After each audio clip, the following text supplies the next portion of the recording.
what do y'all think of The Weeknd's Dawn FM? We've had about a week with this LP now, and I just have so many different thoughts and like emotions trying to process the whole thing. Like, for one, I'm just trying to get used to this whole new sound. He really stylistically like went out on a limb, and especially for like OG Weeknd fans, we can tell that it's just something that is so different than anything he's done before. This is like a continuation of the After Hours album, and it's part of a trilogy, which I didn't know until I did my research. But yeah, it's the second part of the trilogy of what he's gonna put out. So like before, yeah, the Blinding Lights and all that was 80s inspired, but this is definitely, like, without a doubt, without question, all 80s. So for some people it might, it's like I said, for the OG fans it might like alienate some of them or whatever, or if you're just like not an 80s pop fan and like 80s rock fan, I could see how you don't like it. For me personally, I love that genre anyway.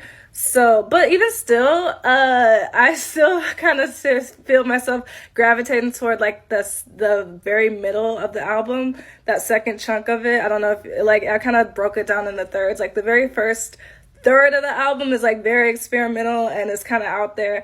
I feel like the second part is more kind of what we heard on After Hours. Like some of my favorite tracks are like Is There Someone Else, Here We Go Again, Best Friends, Out of Time, Starry Eyes. So like that whole little chunk is my favorite part.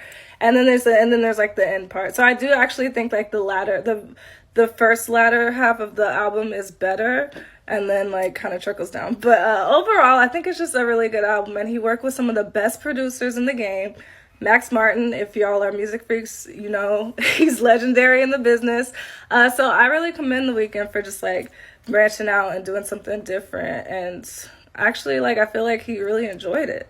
So I can feel that through the album. And he has Jim Carrey narrating the whole like FM radio, which I also didn't know till I did my research. So I thought that was very interesting because he said that Jim Carrey was like one of his first inspirations to ever become a performer. But what do y'all think? Tell me in the comments.